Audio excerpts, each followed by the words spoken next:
I am not going to belabor the time and read Alderman King's bio because by my calculations, who in this room does not know Alderman? Yeah, that's what I figured. So you can go to our website, her website, wherever you'd like to go to read more about her if you feel that you need to. And those that are watching online, obviously you have access to the bio as it stands. This has been a long, however many months we've been on this road. And as we come into these last couple of weeks, I think we're going to hear some very important information. So we look forward to hearing what Alderman King has to say. Al, thank you for being here today with her. That means a lot to us. I'm over here. Okay, I thought you were looking that way. Thank you so much. And I think Dan thanked the sponsors. Did you or did you? Okay, if you didn't, thank you all for being here. I won't belabor the time anymore, Alderman. Let's hear from Alderwoman Sophia King.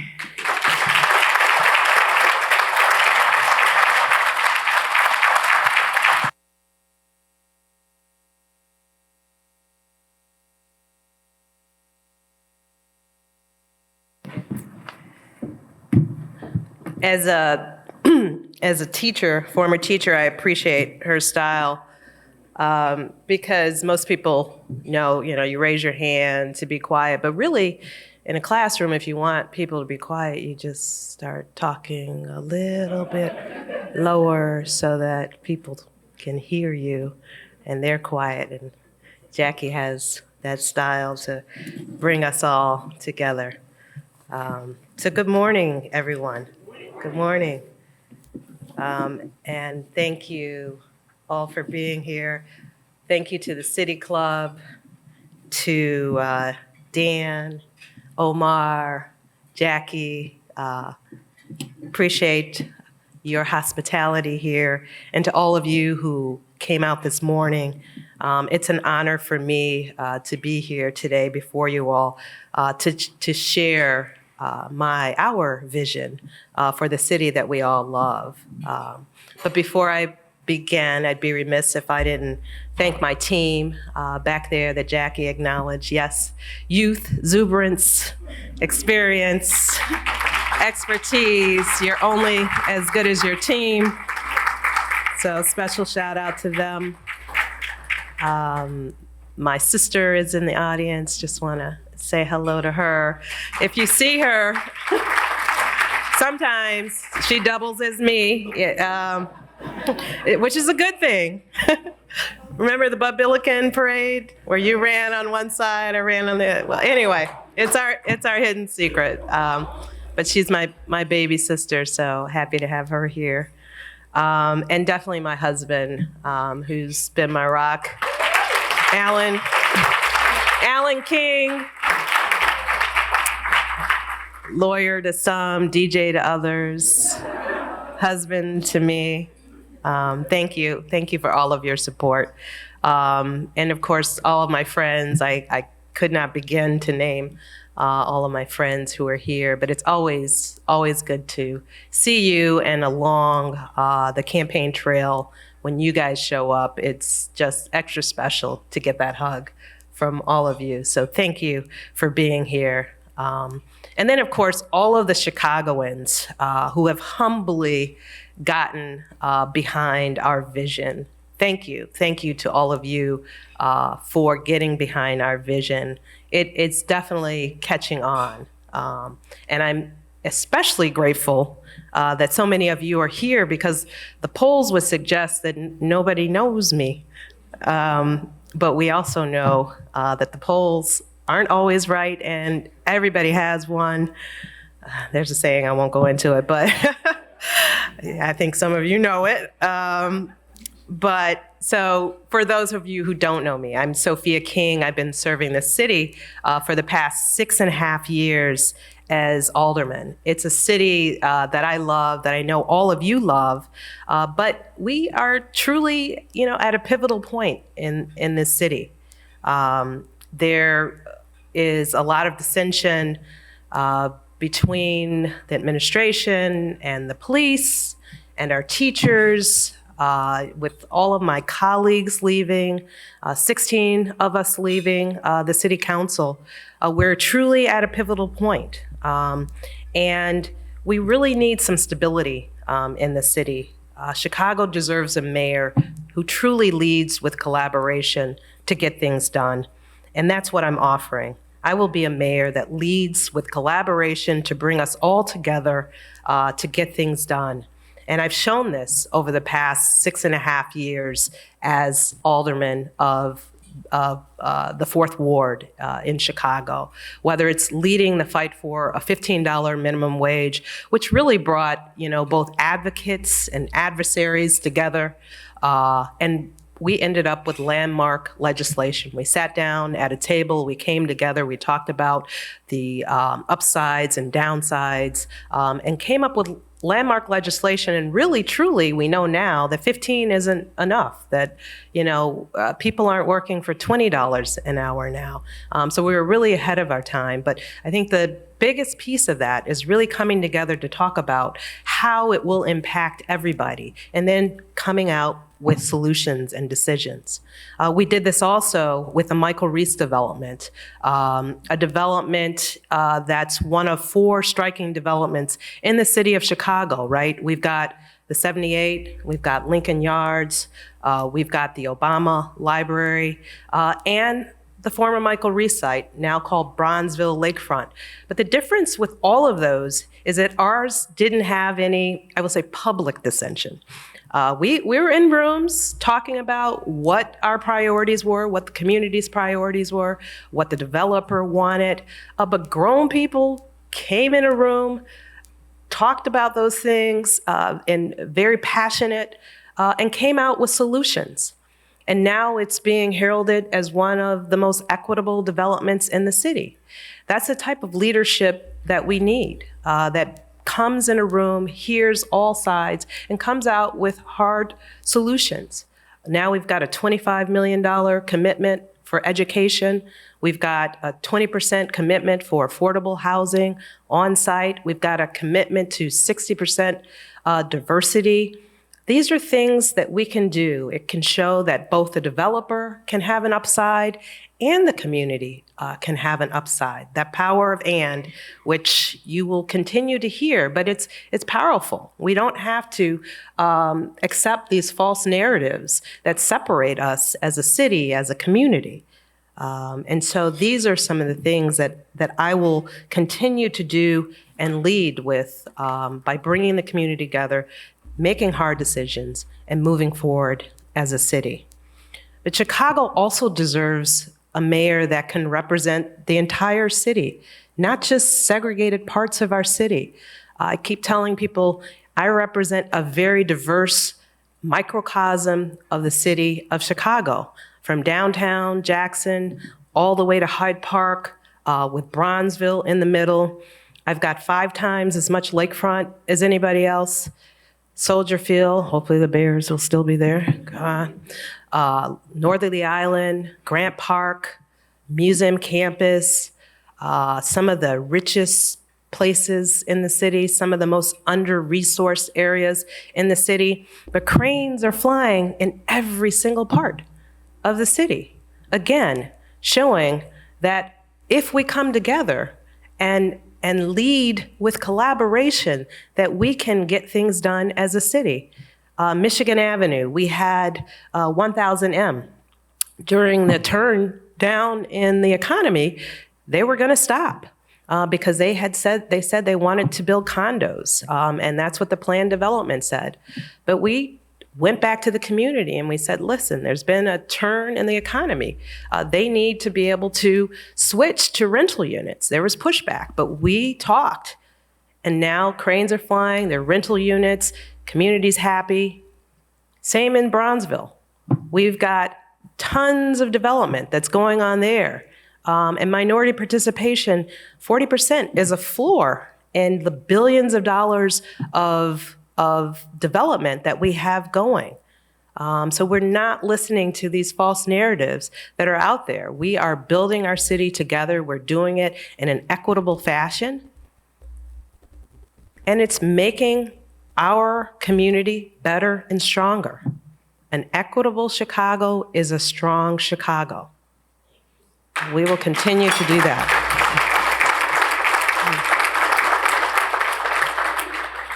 But the elephant in the room, no matter where I am, in the city, in the ward, what part, the under-resourced areas, the most resourced areas, the number one issue I get is, where are the police?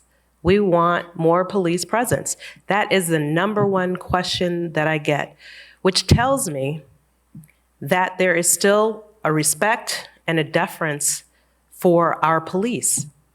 Now, we know that they are not the only solution, but they are part of our community. They're our brothers, they're our sisters, our uncles, our cousins. I literally went bowling with the Black Police, Noble, the National Organization of Black Law Enforcement, all out of uniform. They look just like us in the room. And they said, we want to hold police accountable. That makes our job a lot easier. So we can't throw the baby out with the bathwater. We can't, have, again, these false narratives about defunding the police or law and order. Most people understand that we can uplift our police and we can hold them accountable. They're not mutually exclusive. So they are part of our community. And we have a plan that uses them as part of our community. We have a plan that puts more police in all of our communities day one. I've literally encouraged the mayor to use this plan now because we are truly in a crisis where crime is everywhere. Our heads are on a swivel. So we can literally go from 3 shifts to 2 shifts. I'm going to break this down. In other cities, they do this. They do this in other big cities where they have a 4-day work week and then 3 days off. So you have 4 days on, 3 days off. Officers get the rest, the mental help and rest that they need and deserve. But 3 shifts. So say in a district you have 90 officers, get 30 officers on each shift. But if you go to 2 shifts, you get 45. My sister's a math teacher. That's 50% more officers, right? 50%. So we can, without any other changes, have 50% more officers in all of our communities without changing anything except a work day or work week that actually gives our officers more rest. We can implement this right away. So we can have up to 50% more officers in all of our communities, and especially in the communities that need them the most. We don't have that right now. Another idea that we can do right away, New York City has reserve officers, 4,000 of them. We don't have any. We don't have any retired officers. So they have a reserve unit of only retired officers who are there for surge times or surge opportunities that we can put also on our CTA, for instance, or during a festival, where you need more officers. You don't pull them from the neighborhoods. You have your reserve team coming in. So these are things that we can do immediately and that we should do immediately to deal with the immediacy of now. I have a number of candidates saying, we've got to invest in people. We've got to, and I get that. Yes, we do. We do have to invest in people. But doing that is not going to stop somebody with a gun at your head trying to carjack you. So we need our officers as part of our plan.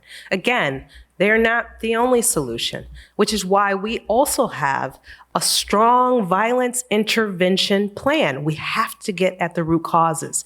Again, our plan is something that's built in metrics. It's been done before. We are saying that we can put hundreds of millions of dollars a year into violence intervention now so that we're not back here in 10 or 20 years. So we are recommending that we put $600 a week into identified youth. Actually, doesn't have to be youth, but those who are our most vulnerable citizens, either returning citizens, those likely to be shot, get shot, that we put invest $600 a week into them as an incentive for them to come into the legal economy or to come into the economy at all. But with that comes responsibility. Job training, so we can train them for the jobs of the future. Wraparound services for them family, because we know that it often begins with the family, right?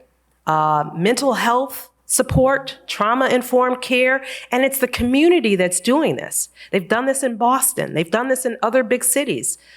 We could put this resources into these young people so that they don't have to choose. We can wrap the community around them, so clergy should be involved.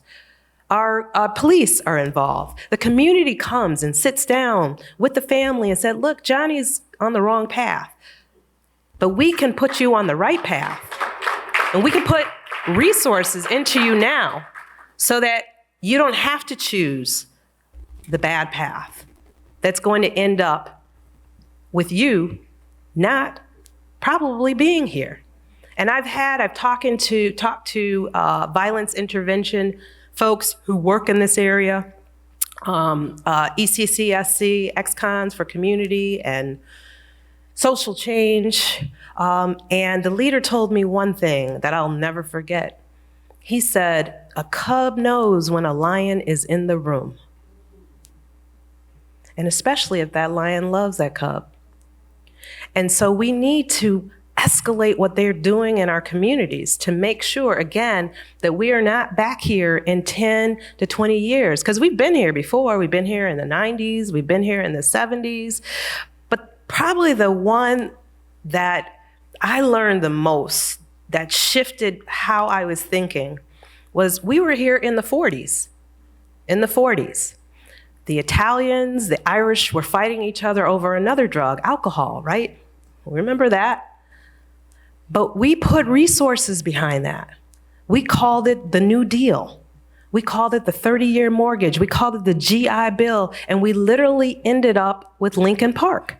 So we know if we put resources into a crisis, we can come out on the other side of it with good things. That's what I'm proposing. Again, police are not the only solution. We have to get to violence intervention. We also know that over 50% of calls to 911 are for non-violent offenses, right? They're for your mental health insecurities. They're for your homeless insecurities and other insecurities around poverty. So we don't need police to respond to those. They're not trained to respond to those. They don't want to respond to those. It's a win-win. We can have clinicians and people who are trained to respond to those.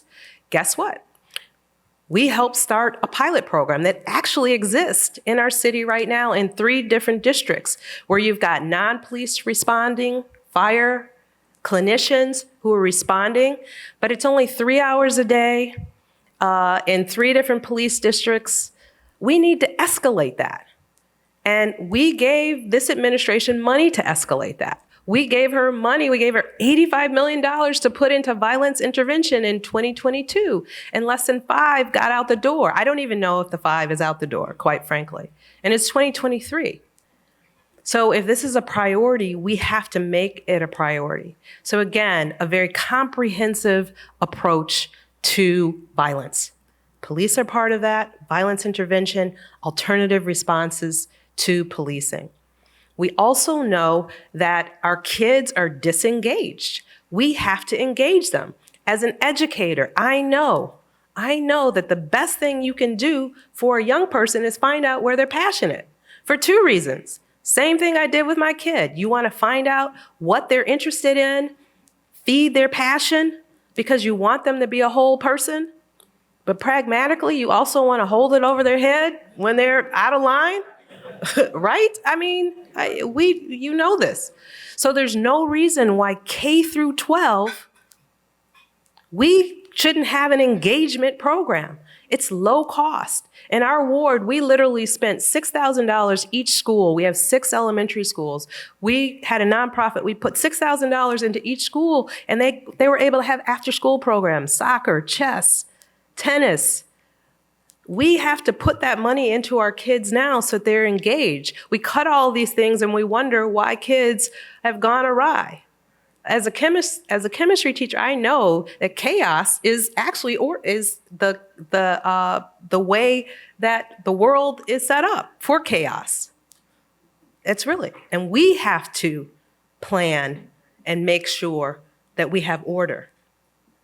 So we have to make sure our kids are engaged. So education is a huge part of our platform. As an educator, I would normally lead with that, but the violence obviously is something. If we don't have safety in good schools, people are going to continue to leave our city or not come. So again, engagement, or what I would call co-curricular education, has to be equally as strong in our schools, and we can do that K through 12 easily. We also have to bring the trades back to our schools in a very meaningful way. Again,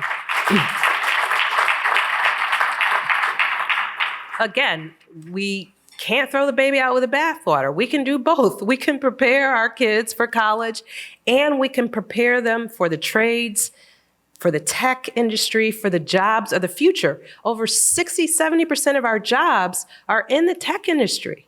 You can't open your hood right now without understanding technology with the chips and all of the digital thing. We have to train our kids for the jobs of the future. So we have to bring trades and tech back to our schools in a meaningful way. Again, we did this during the Depression. We had work, we had the trades where people were learning skills in school, 11th, 12th grade, so that they were exposed to the jobs of the future. We can do that again, easily. That's something that we can do right away. Incentivizing our teachers. There are two professions where we lay everything at their feet that we are unable to solve, and we're asking them to do yeoman's work. That's teachers and police, quite frankly. And they're both leaving our city faster than we can keep them. So we have to incentivize them. We have a program that with city-backed bonds, we can give them 0% interest loans. They can buy lots for $1, help build our communities, live in the communities. I see my sisters, she's like, okay, when are we gonna do that? No, seriously. 0 interest loans, down payment assistance, all of these lots, vacant lots that we have in our communities, they can move into our community. And we can grow our community and incentivize and let our teachers, first responders, we call them essential for like 6 months. Okay, especially anybody who had kids, who was home with their own kids, they were like, oh, teachers are the bomb. I can't wait till our kids get back. So these are things that we can do immediately. It's not rocket science. It's not something that's going to take a lot of resources. We can do this immediately. My last education point I will bring is bringing selective enrollment with a strong neighborhood component to every community.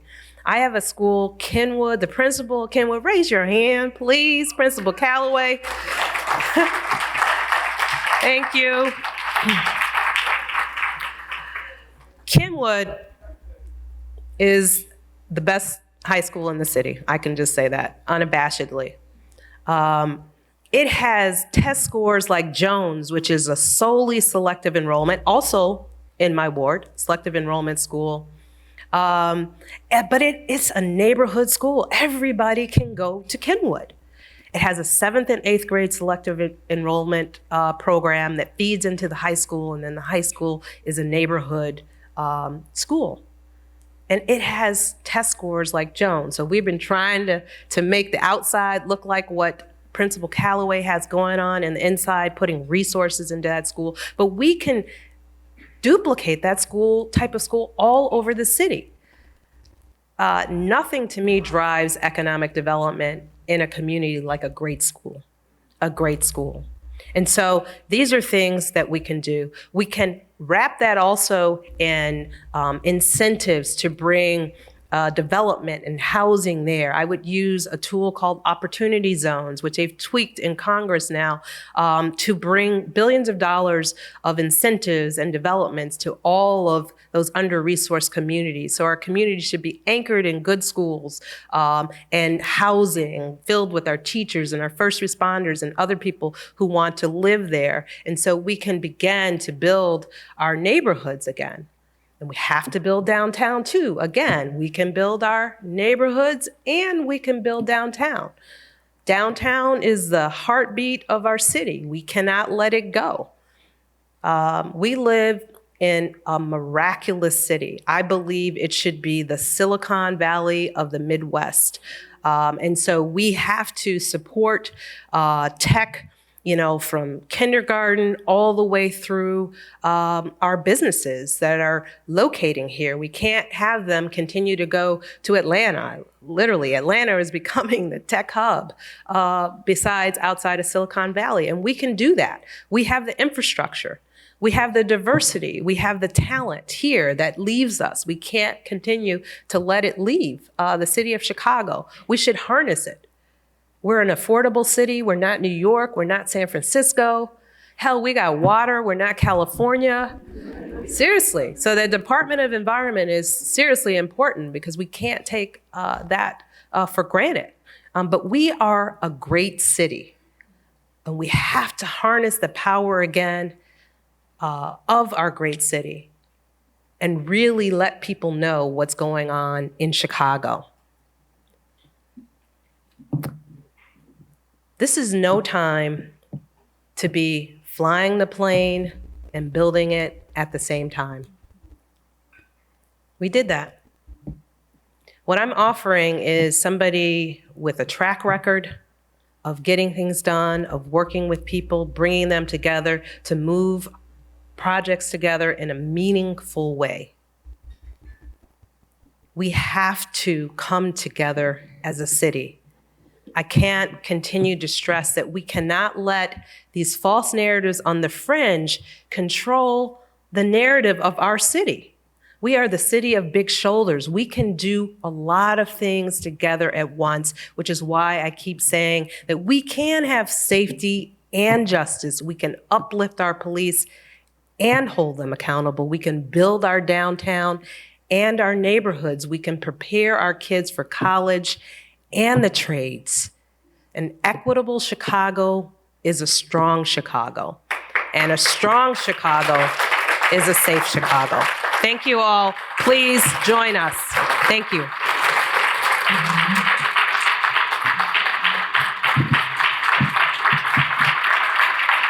Questions?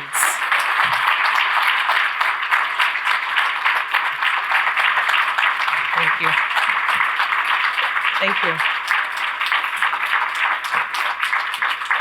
Thanks a lot. I know you might have some questions.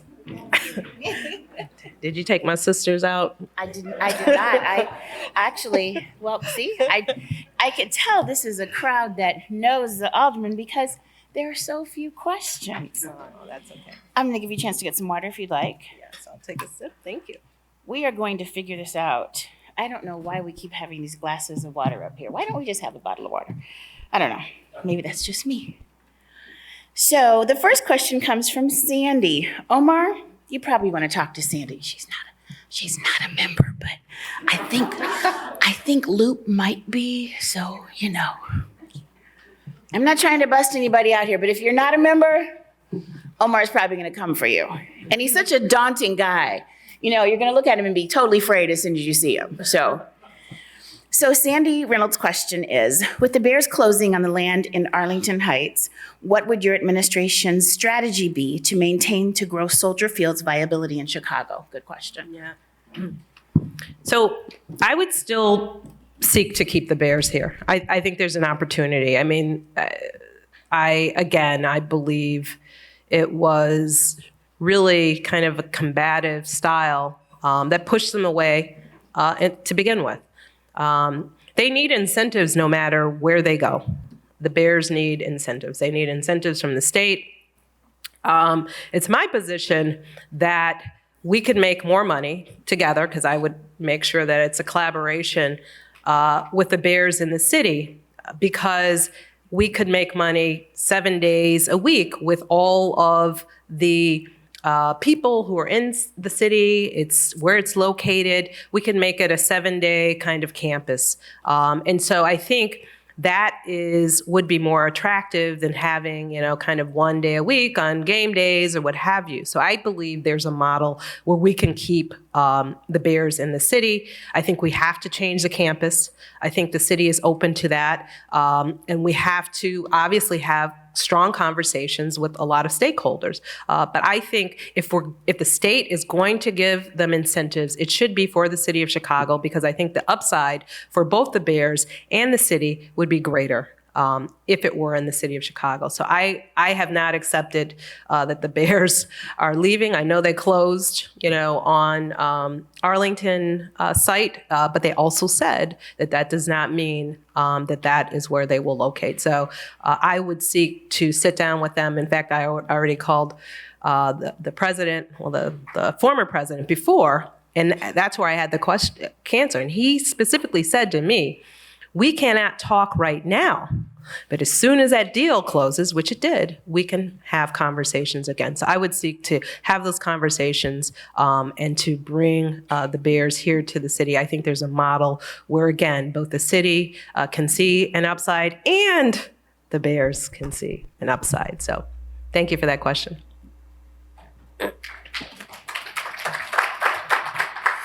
Alderman, you've talked a lot about collaboration. We can do this and that. We can do uplift the police and, still help them with the things that they need help with.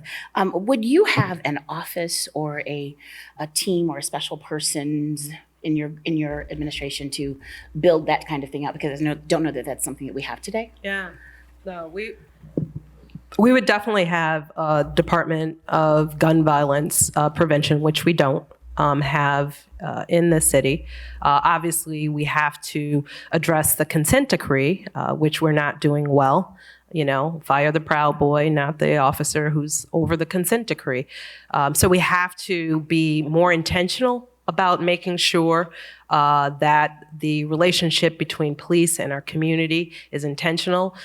Inequity did not happen in a vacuum. It happened intentionally. We have to meet that with equal measure of intentionality. So the consent decree, following those measures that are pointed out in the consent decree, training our officers is truly important. But having an Office of Gun Violence Intervention and somebody who understands the complexities of, those relationships, we need to make sure that they are leading that effort.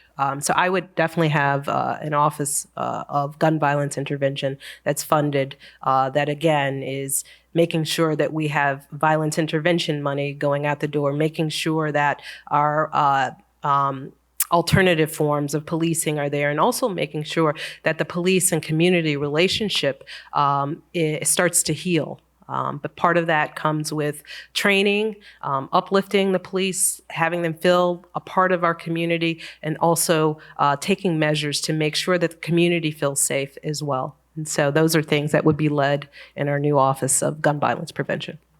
Yep. Okay, I'm going to fire off some. You can fly. I'm going to fire off some here because now we have a lot of questions. So, is it true that you're an awesome soccer player? Awesome might be an overstatement, but we did win state in high school. I'm a Title IX baby, though, so I actually got into 3 colleges: the University of Illinois, Indiana, and Northwestern. And do you know not one of them had a college program for women at the time? So I played club soccer at University of Illinois, but I'm an okay soccer player. Yes. So, principal, the other principal's name is Nate Rouse, and I would not have probably told that story if I knew you were the principal, because I might have grandkids that go to Kenwood or something like that. I don't know. You would want them to. Yeah, but I just told a really bad story about my son, and sorry. You may know something. I know, Greg. Why didn't you stop me? I'm going on about how my son just acted up and I'm sorry, Trevor. Where are the $1 lots? Oh. I don't know who asked that because you were smart enough not to put your name down. Yeah. So we have vacant lots all over the city, mainly on the south and west side, obviously, because of a lot of the disinvestment that is seen in those communities. But a lot of developers come in and try and buy them and sit on them and don't take care of them. And we should sell them to people who will invest in our community. And those are lots that we can sell for $1. That's a city council move. So there are literally thousands of lots. I mean, in my ward alone, I have about 400 vacant lots, some of them along the lakefront. I mean, it's great land, great opportunity, but an opportunity to grow our community like we'd like to see it. Robert Scott, are you in the room? Where are you? Oh, nice gentleman. I spoke to him earlier. His comment is, please hire from within when starting a police chief. Yes, definitely. That was the comment. Definitely. Rank and file. That's the post, as the young folks say. Uh-oh, he's got a follow-up. Oh. Thank you, Mayor. I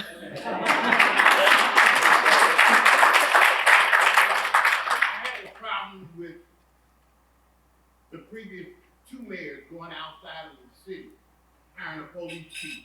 When we had 3 women, deputy superintendents that were qualified to be the superintendent of police in this city.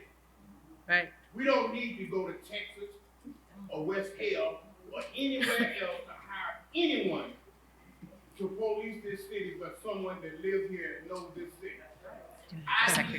I need for you to say enough is enough. Enough is enough. Right here. No, we have so much talent in this city, especially, on our police department and the rank and file. Our city is very unique. You have to have somebody who understands the intricacies of the different neighborhoods, the communities, the politics of Chicago. So definitely we'll hire from the rank and file. But thank you for that. Appreciate it. I'm going to fire these two off really quickly. Mike Glasser? Glasser. Mike, where are you? I'm telling you, these lights are bright. Okay. Omar, it's safe. He's a member. He says, are there too many? Oh, he's from the MBOA? Neighborhood Building. Oh, Neighborhood Building. Okay. Are there too many aldermen? Yeah. So it might sound self-serving, but as a city council person, no, I don't think so. Literally, we've got 50 aldermen that serve about 50,000 people. But we represent you. We are literally your eyes and ears in city council. We represent your voice. And that's how the city council was set up, for there to be strong city council, weak mayor. And that's the type of governance we have. Nobody knows our city better than the people who represent all of you in a very intricate fashion. I would seek to decentralize because I think a lot of things are just caught up in what I would say is a power grab. They're calling it, aldermanic prerogative, but really aldermanic prerogative is your prerogative. You elect city council and they should carry your voice to city council. The irony is we share the same constituents. And so it would behoove us to get along, but I do think 50 aldermen representing, I think they need more staff, quite frankly, because of all of the services, and I would seek to decentralize so the services are closer to the people. Thank you. So this is the last question. We have a couple of other things we have to take care of. Charlicia, are you in the room? There's Charlicia. How would you address the migrant and homeless people already here in Chicago? Yeah. Good question. So, there's been a question, about being a welcoming city. And I always say that that's not the question. It's the process. We should always be welcoming, but we have to take care of home too. So if people don't feel welcomed in their own city, then it's hard to welcome others. We should. again, we're the city of big shoulders. We have the resources, but we also have to take care of our own. We can't just do it when the lights are on, when the cameras are there and we know that, people are watching us. We have to do it when they're not. And so, as alderman in the 4th Ward, we opened up our ward to the homeless community. When congregate settings weren't safe. But a lot of my colleagues were like, not in my backyard. No, what we did in our backyard is we went to our residents and said, they're homeless people who need a place to stay. Let's have that conversation. And do you know they welcomed and brought clothes and did after the conversation? That's the type of city that we have. But again, we have to grow our housing stock. We have to grow our housing stock to make sure that it's affordable so that we can house people, because that's the real issue is there's really not enough housing and people don't want to live in congregate settings. I'll just share this one example, the fire a lot of you know about that happened on Lake Park in my ward with 130 units displaced. They were offered congregate setting, literally. At a church where they would set up in cots. Nobody wanted to do that. They lost everything. And all they really wanted was a little space, a peace of mind that they could have to themselves. But that's how our homeless population is too. They want their own space that they can have, that they don't have to get up at 6 a.m. and leave, that they don't have to leave their families to go to. So we have to recognize the humanity in that. But again, the folks in the fire, these are people paying their mortgage they were homeless, displaced, and did not want to go to a congregate setting. So we just have to remember that humanity all the time. Thank you.